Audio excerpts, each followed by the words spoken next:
This episode is going to be all about one of the most famous German stars to have ever lived, a man named Max Schmeling. And maybe you've not heard of him before, or if you live in Berlin like me, you've gone past the Max Schmeling Halle and thought, oh, who's that, or what's that named after? If you are German, conversely, well, there's a good chance you have heard of him, especially if, like me, you're born in the previous century. So, who was Max Schmeling? He was a star. He was a star in the Weimar period, and he held on to that stardom in the Nazi period. He was then able to kind of change his career and public perception and remain a star in the West German days, and even then afterwards into the reunified German days as well. He lived to 99 years old, and when he died, at his funeral in 2005, there was the current Chancellor there, Gerhard Schröder, the former Chancellor, Helmut Kohl, and of course a fellow boxer was there, Wladimir Klitschko. So yeah, he's a pretty important guy, very interesting guy, I think.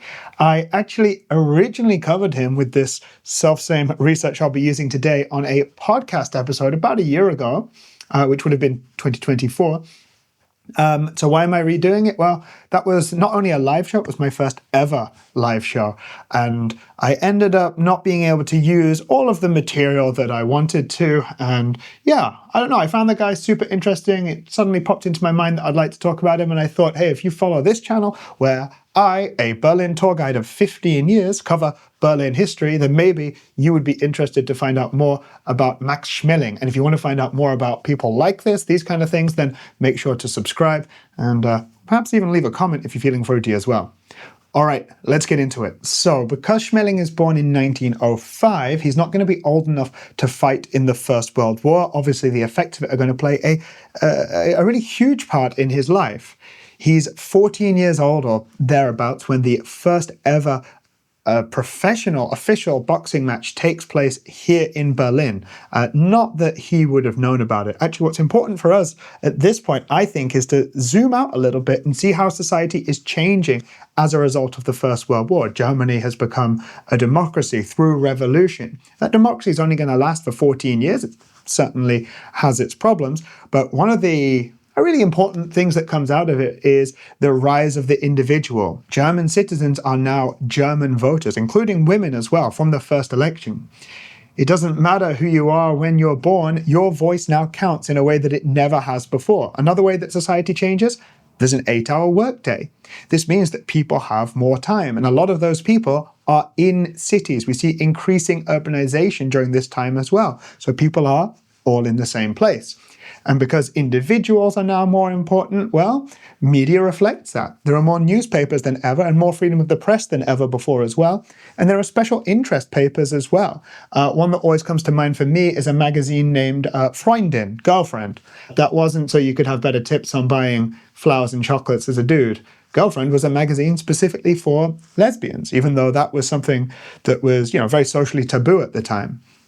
Schmeling probably wasn't so interested in buying Freundin, but he was interested in picking up a magazine called Box Sport, which is going to write about him quite a lot in the years to come as well. Now, these special interest magazines would also include, again, some of the latest and greatest technology, right? They would include a lot of photographs. So they would be more engaging. You'd be able to see what these people look like. You'd be more excited to see them, to find out about them. And one last crucial point to make as well is we also see the end of conscription.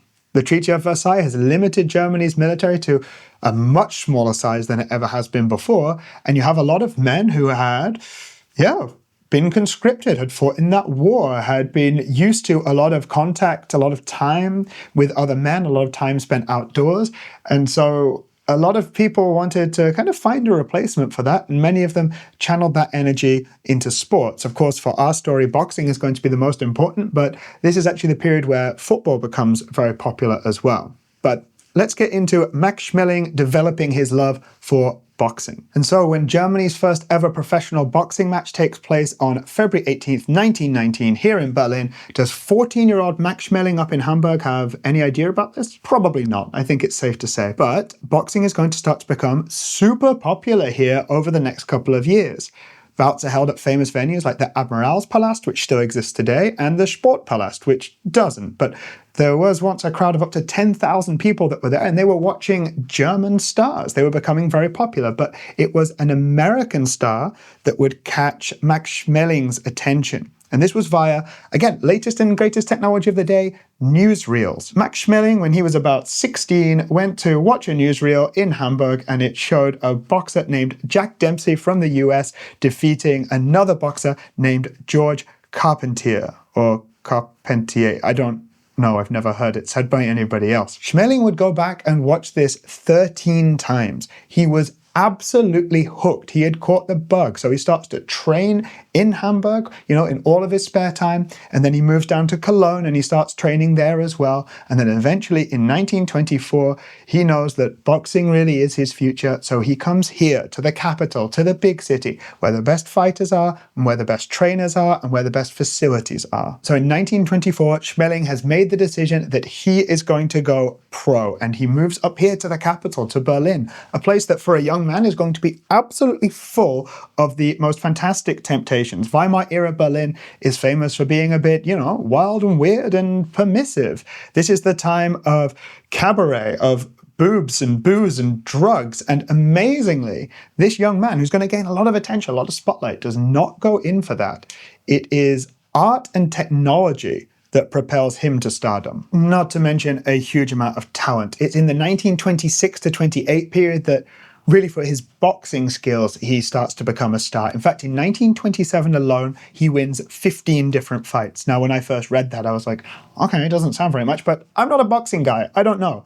So then I looked it up and found out that he had 70 fights in his entire career. So 15 in 1 year. This is huge. So it's obviously clear that this guy is, head and shoulders above the rest.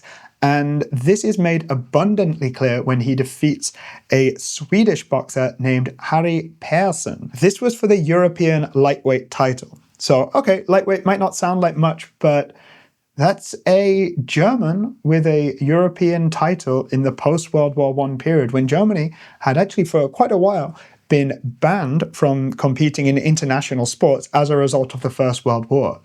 And when that ban is lifted, this young, good-looking, exciting guy becomes a European champion, becomes a German hero. Now, when I start to talk about German heroes and ideas of nationalism, especially at this time, your mind starts to go, of course, towards the right of politics. But that, at least not yet, is where this story is going. Think about it in a more positive way. Think about it as, a really pleasant figure that people can start to unite behind. And this will be cemented with his next big fight. That fight will come in 1928 at the Sportpalast. This is the place that was sadly made famous by Joseph Goebbels for his Total War speech in 1943, when it looks like Germany's kind of on the ropes, as it were, in World War II. And Goebbels gives this rousing speech, Voltaire ein totalen Krieg, and the crowd goes wild and so, but that's going to be a few years from now, 15 years from now. This is 1928, and Schmeling is he's defending this European lightweight title, and he wins, and actually Box Sport will write about it. I need to read this quote from my notes here. There's a journalist named Erwin Thoma, and he writes, "The venue goes crazy. Screaming, laughter, yelling. Never before have I seen Berliners so honestly and deeply moved as they were on this day and at this moment." It said that actually people started to sing the national anthem as well. So why is there this kind of national feeling around Max Schmeling? Well, it really is the opposite of all the Nazi stuff. It really is, because he has actually just defeated an Italian boxer. His name was Michel Bonaglia. I hope I've pronounced that right. And he was a favorite of Mussolini. And so for the people that start to spontaneously sing the national anthem, they are likely thinking of how that anthem came to be the German national anthem, which was not through wars and the bad side of nationalism. It was through the good side of nationalism, the desire in the 19th century to create a nation. It was the people who were fighting for democracy who started to use the Deutschlandlied as this unifying anthem. For the people singing the anthem that night in 1928, they were celebrating the victory of democracy over fascism. How's that for what's going to come in just the next 5 years? Hey there, I hope you're enjoying this one. It's a real deep dive, huh? I want to say thank you, genuinely, for watching this. This is really cool. I don't know, making stuff and people watching it and enjoying it and commenting and stuff. This has been like so wild, so much fun, but also so much work. And in order to let this work continue, because it really does take up a significant part of my week, I'm asking for your support. Now, you can support in different ways. There's a free way, of course, to like, comment, and share this stuff so more people see it. But financial support would really, really help. And so I've set up a Patreon. I've got 4 different tiers that you can check out, including one super supporter tier that I would be like shocked if anyone signed up for, but wow, if you do, that would be amazing. So yeah, there is a link right at the top of this description so you can go and find out about that.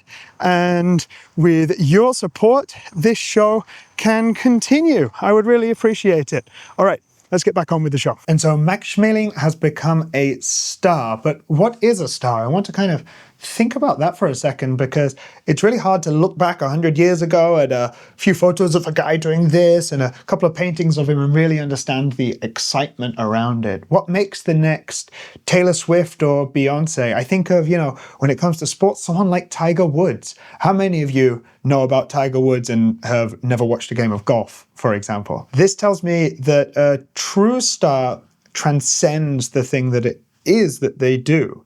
They become known for much more than that. They become known for their personality. One way for me to exemplify this in the Weimar period is with an artist named Georg Gross, or George Gross.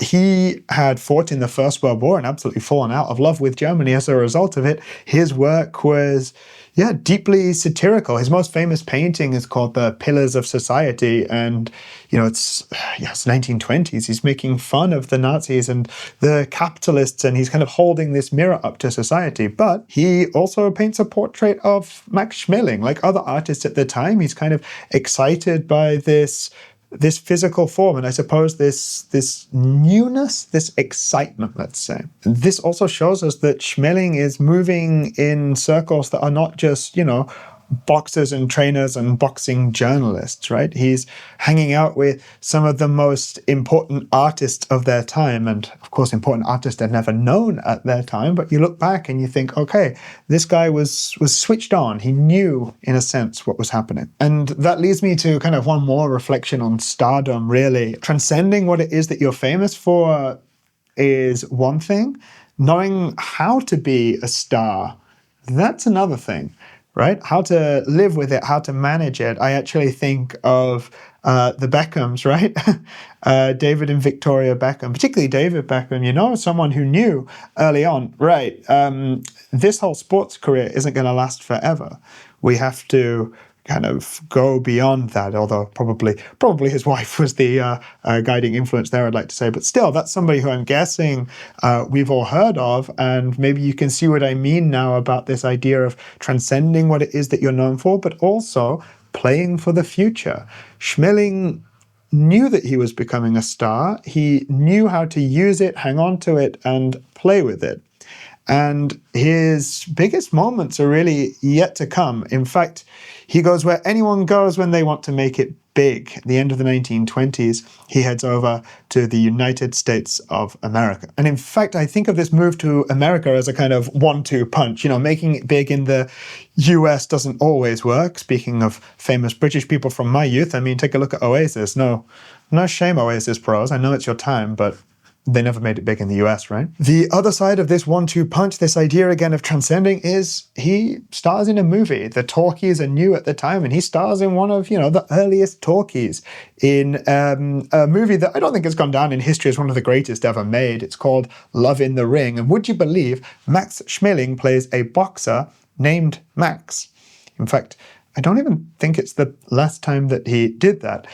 And, like anything, this is a big move. It's a big opportunity to move in different circles. And even though he's living in the US now, he is this glamorous German star in New York, in order to shoot the movie, he has to travel back and forth quite a lot, which in this day and age means spending quite a bit of time on a ship. And it's actually on a ship that he meets somebody else in the movie biz, a famous, glamorous, beautiful actress named Annie Andra, and the two of them fall in love. And this is, again, where knowing how to play the game becomes really important, because two big stars, glamorous and exciting, becoming, a couple becoming lovers, the Brangelina of their day.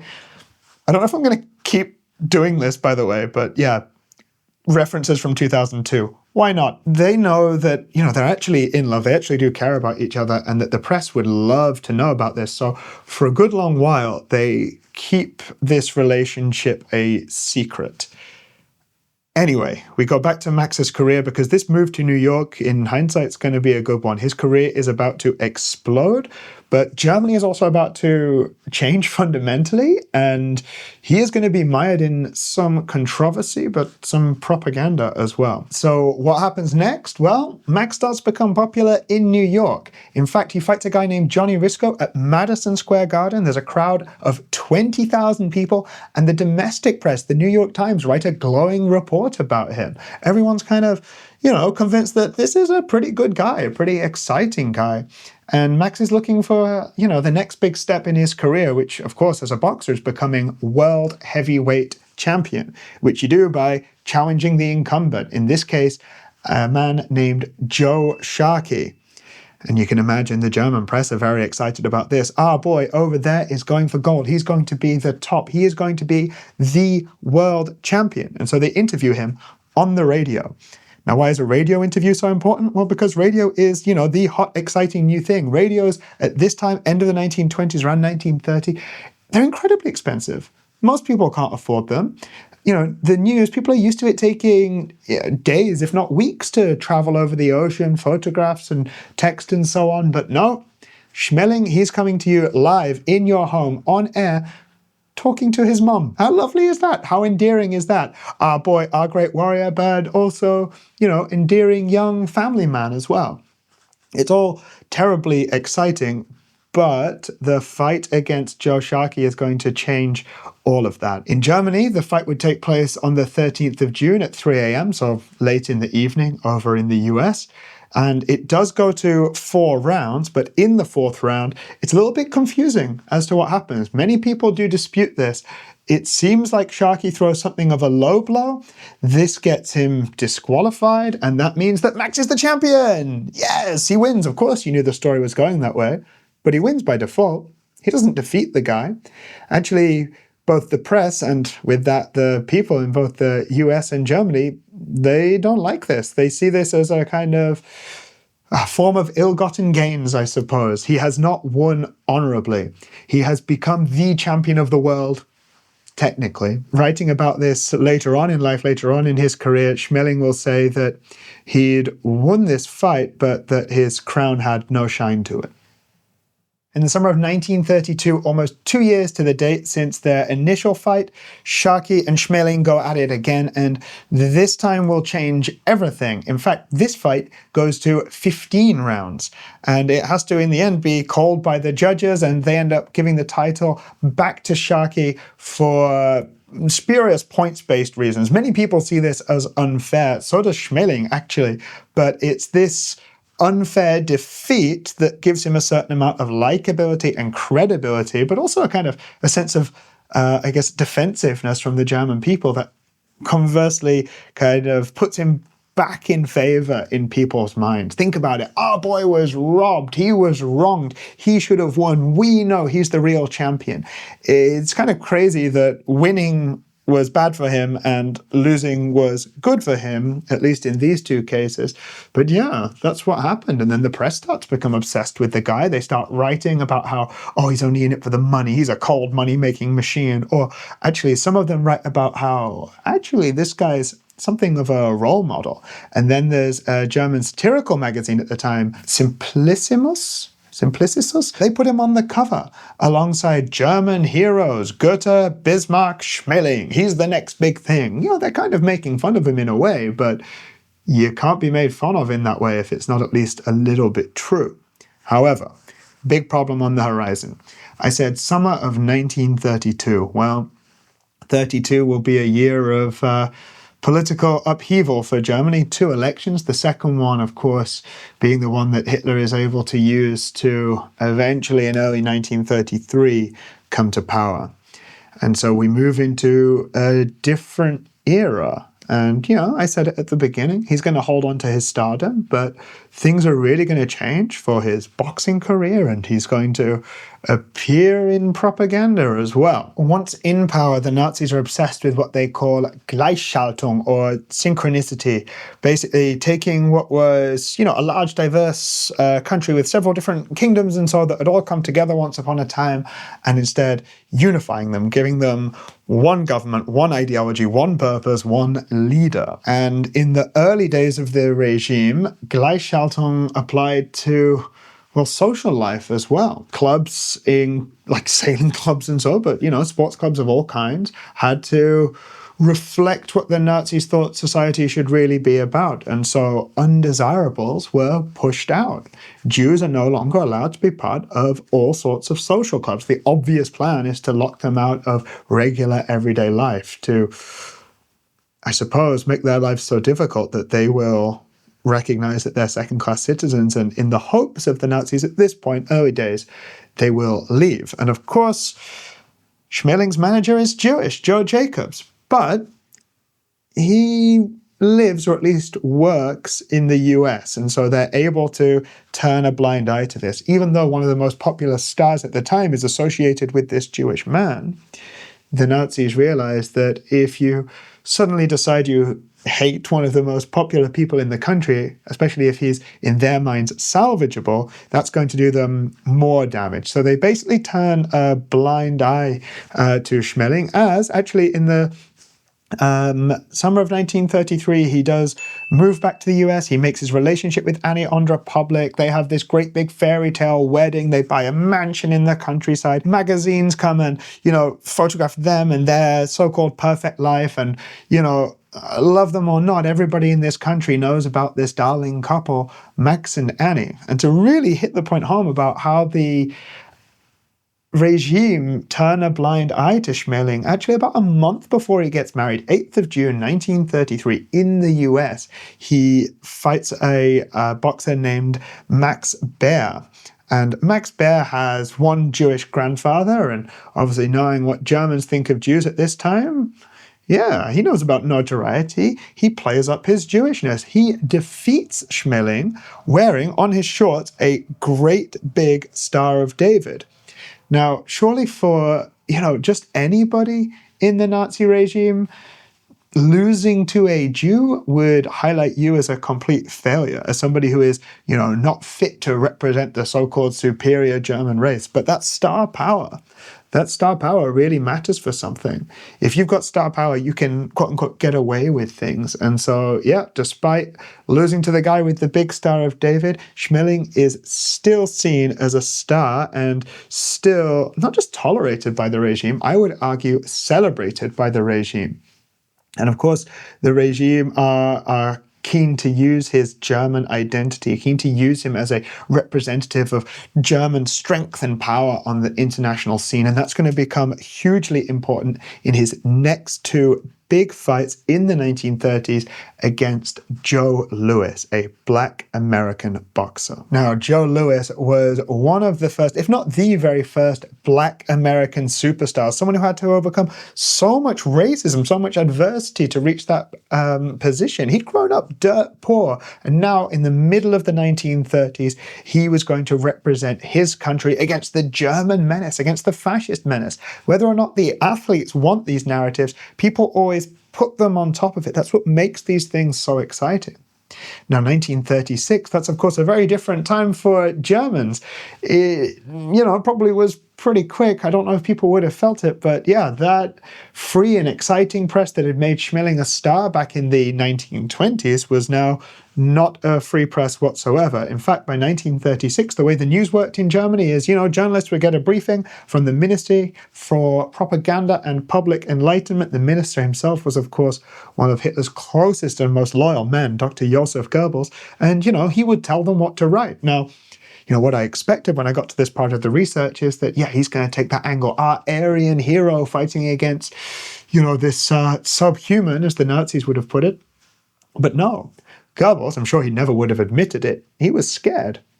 He told the press not to take a racial angle because he knew Louis was good, and there was a big chance that Schmeling would lose. So if you've built up this idea that it's about the kind of German race before and then you lose, well, it's hard to claw that back. Schmeling, for his part, he has gone deep into training. He has set up a training camp in the Catskill Mountains, so outside New York, and not only is he, I always picture Rocky, punching the meat. Not only is he doing that, but he and his trainer, Joe Jacobs, they've got footage of Louis. They are going through frame by frame. They are watching everything he does, every way he moves, every punch he throws. They are looking for some kind of weakness, and they find it in his left hook, which I'm sure was very strong. But after he threw a left hook, he would often let his guard down. And so when the fight does come around, June 19th, 1936, it goes to 12 rounds. It sounds like it's a pretty exciting bout. And Schmeling is just defending, looking for that little drop in the guard. And in the 12th round, well, he shocks the world because he knocks out the world heavyweight champion. He knocks out Joe Louis. Germany once again has a star. Germany once again has somebody to be proud of. But the people who want to really celebrate that Germanness, that German victory, well, this is very, very different to how it was when he was made a star by losing to Sharkey. In fact, Goebbels will send him a message of congratulations. It's very short. What does he say? "We are proud of you. Heil Hitler and warmest wishes. Yours, Dr. Goebbels." Where you could argue that Schmeling was tolerated by the regime before the Louis fight, you can definitely say that he was celebrated after it. Of course, Goebbels was now all very gung-ho about our Aryan Superman who defeated the black American. They were very keen to point that out, and of course, to be seen with the big star. Politicians love doing this kind of stuff, right? And so Schmeling, of course, he gets invites to come and hang out with the Nazi bigwigs, have a bit of wining and dining, and he does it. If there's one thing to criticize him for, if it's the worst thing, it's certainly this. He obviously is at ease with these people and with this regime at this time. He doesn't exactly stand up and criticize it. He doesn't move permanently to the US and do it from there, as someone like Marlene Dietrich will do. Still, though, if there was pressure on him to really become a Nazi, to join the party, he does certainly resist that as well. This reminds me of the old Michael Jordan Republicans buy sneakers too kind of thing, right? As a sports star, sit outside of politics and you'll be, anyone can paint what they want to on you. You can be something of at least a financial success in this way. Now, of course, shortly after his victory, what's going to dominate the sporting world for the rest of 1936, or at least for the summer, is the Olympic Games, held here in this city, obviously down at the big purpose-built Olympic Stadium, this big show for the Nazis. And while I'm not going to go into that so much right now, of course, the story that comes out of that is a black American athlete becoming a star. Jesse Owens and his 4 gold medals, the long jump in particular being the exciting one where he goes head-to-head with the Aryan German athlete Lutz Long, and he wins. He wins gold, and it's embarrassing for the regime. Only 2 months after Schmeling's fight. As for Schmeling, he receives a challenge soon enough from Joe Louis. He now has to defend his title. The two of them will fight once again on the 22nd of June, 1938. And what has changed in that time? Hitler has started to expand his empire, marched into Austria, eyes on Czechoslovakia, talk of war. For many Americans, this is a chance to, get one back against the Nazis, against the Germans. And for his part, Louis, he's done what Schmeling had done before. He is training, and he is training hard. In fact, ding ding, the opening bell goes, and Louis throws out a barrage of punches, and he knocks Schmeling to the ground, not once, not twice, but 3 times in the first round. And I say first round because it's the only round. He knocks him out. The fight ends after only 2 minutes and 4 seconds. In fact, the fight is so short that it is not even broadcast in Germany. And so now he's a loser again. So gone are the invitations to big parties with the Nazis. Instead, the Nazis are turning their minds to invading Poland, which is going to happen in the next year, the Second World War. And it's during the war that Goebbels spots the propaganda opportunity that Schmeling provides. His loss to Lewis is years ago, and now the Americans are the enemy, and they're subject to all sorts of Nazi propaganda anyway. Of course, if you're going to throw a star into a war, you want them to look good and brave and tough, and you want to make sure that they survive as well, which is a tough order. So they give him a big, brave and tough and exciting role. They make him a paratrooper, pretty scary stuff, and they parachute him onto the Greek island of Crete, where German forces are fighting Brits, Australians, New Zealanders, and of course, the local population as well. And it's as he's coming down to land that Schmeling loses his unit, and I imagine it's hot and annoying, and he's looking for food, and he finds a place, a house or so, I think, that the Brits have abandoned, and they've left some milk there. And so this dude just drinks this sour milk and gets really sick. And when the Germans find him, I imagine he's blowing up chunks, and so they ship him off to a hospital where, of course, Goebbels journalists are waiting. They want to hear all about this superstar. They want to send the message home to the German people about, this great guy who's representing them, I suppose. And what does he do? He tells the journalists all about drinking sour milk and making himself out of action, but he also tells them about friends of his who have actually been captured by the Brits, and he says, oh, they're lovely. They looked after them, You can imagine this isn't what Goebbels wants. He wants a daring warrior that's fighting the enemy, not saying how nice they are. And so Goebbels, I guess, looks at this dude and he's like, man, what a lost case for me. And how good is that? And so he packs him off back home to his farm with Annie Ondra in Pomerania, Germany. And so what happens after the war? Well, Pomerania becomes Poland. That's one thing. And so Max and Annie, they have to leave when the Red Army show up, and literally millions of people, minimum 12 million Germans will lose their home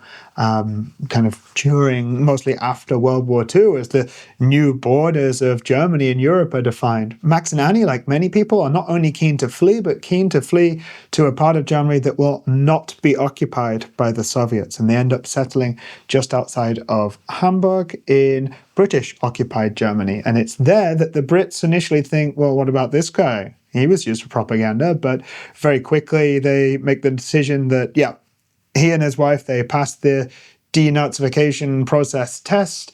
They're not Nazis and they're free to go. And, at this time, they've lost their home. They need to earn some cash. And so Max very briefly goes back to boxing. In 1948, he has one last big fight, earns himself a ton of money, and the pair use that money to buy a farm where they start to make Eierlikör, which is, if you're British, eggnog, Eierlikör, to me, they're basically the same thing.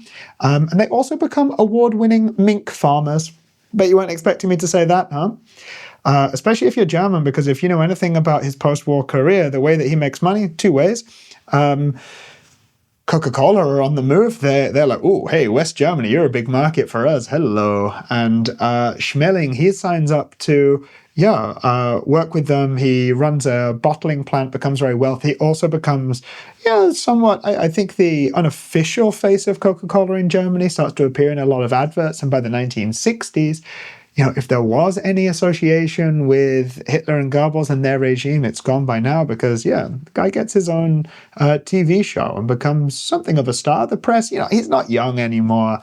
So the press, they pick up on him. They catch up with him every now and then if, on his 60th or 70th, 75th birthday, things like this. Sadly, his beloved wife, Annie, she passes away in her 80s in 1987.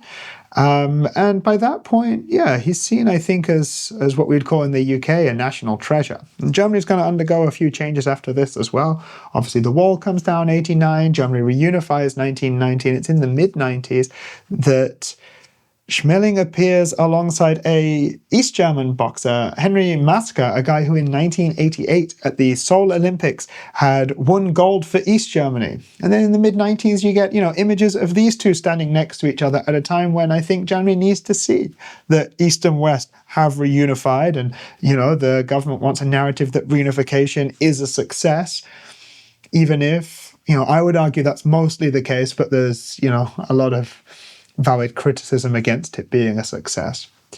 He will eventually die on the 2nd of February 2005. And as I said at the beginning, they have a big funeral. There's a small private one first, but there's a big funeral in Hamburg, and, the establishment comes out for him. And I can't think of another German that was a celebrity in the Weimar era, in the Nazi era, and then in West Germany and reunified Germany as well. There are very few kind of unifying figures in that way in this country's history. And yeah, if it's not clear, I'm not German. I grew up in the UK. I hadn't heard of this guy until I went past the Max Schmeling Halle up in Prenzlauer Berg. I'm like, who's that? I don't know. So I'm interested to know, especially if you're German or if you're into boxing, if you're older than me and you remember or know about some of this stuff, what are your experiences? What are your thoughts when it comes to Schmeling? Again, I know I say it all the time, every video. I don't have sponsors. I want sponsors. I don't have them. And what would really help me is if you help get the word out there. I'm putting a lot of effort into this channel. Hopefully you're getting a lot of not just entertainment and enjoyment from it, but also learning something along the way. And so, yeah, if you enjoy this, write down below, let me know. Anyways, that's the end of the episode for now. In previous episodes, I've said it's the end for this week, but these things are taking me a long time to produce. In fact, as you can probably see, I'm also relying on somewhat older material, which is good, but there's only so much of that I'll be able to plow through. And I'm wondering if I can continue to do this weekly. I may go to